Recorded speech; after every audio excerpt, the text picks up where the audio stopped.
Hi guys, it's Dr. Denny over at 4 Plus at Fulshire Veterinary Clinic, and today Maddie and I are going to be chatting about a little bit of a hot topic. So this is going to be about cat declawing, what it is, why to do it, maybe why not to do it. So she's going to start us off with some questions.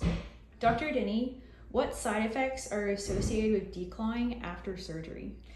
So I think this is kind of a touchy subject, and I will start off by saying that and by no means am I going to judge anyone that chooses to declaw their cat.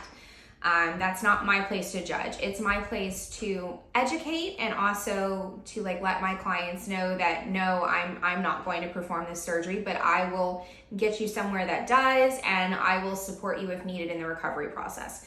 So declawing involves cutting off the last digit of the toe. Okay, so like the knuckle. So that would be like me taking here and cutting right on that first digit. Essentially, that's what we're doing is we're amputating a phalanx or like the tip of a digit. Okay.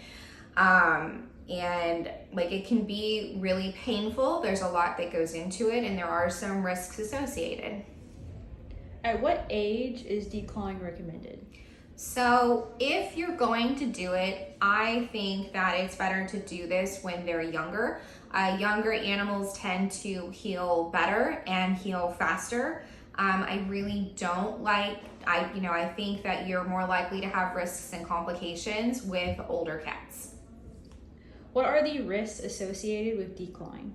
So we can have some short-term and long-term risks. So in the short term, it's very painful, okay? These sites can get infected. In fact, I just dealt with 2 cases a few weeks ago where another veterinary clinic did a great job, but it is the feet, and we can always have post-op complications, and we ended up with a nasty infection on all toes, like pussy, yuck.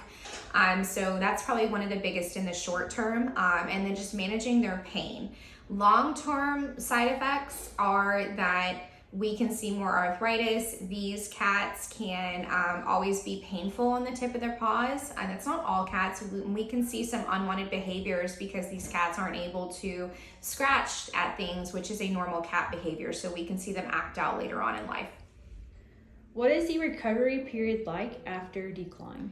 So generally it's about 14 days to completely recover with no complications. I will say that the first 3 to 4 days are going to be the most painful. So pain control is super important, and you need to be sure that whoever is doing it, what other veterinarian is doing it, that we are doing local nerve blocks, that they are on heavy pain control. Me personally, the internship that I did at a cat hospital, I think they did it right. These cats had a fentanyl patch on their skin. They were hospitalized for 3 days. Because that inflammatory, the most painful process is in usually the first 3 days. So for me, I think these patients need to be hospitalized for at least 3 days after, and they have to be on special litter. And even prophylactic antibiotics is not a bad idea here. Pain meds to go home. These are things to discuss with whatever surgeon is performing the procedure. Why do you not perform this procedure? So for me, it is it's a personal opinion. The risks that I hear about and I see and I manage those complications is just too high for me to want to do this procedure. I think that there are great alternatives, which if you want to talk about, we can come in and have an appointment. And like I said, I do not judge anyone that performs this procedure. I don't judge my clients for doing this. I understand why. You don't want them scratching your furniture, tearing your house up, or tearing your skin up. I completely understand, the whys of this, but it's just not something personally that we're going to do at this practice. So I hope this helped give you guys some more information on declawing. If you do have additional questions or concerns, feel free to give us a call and we'll get you set up with an appointment.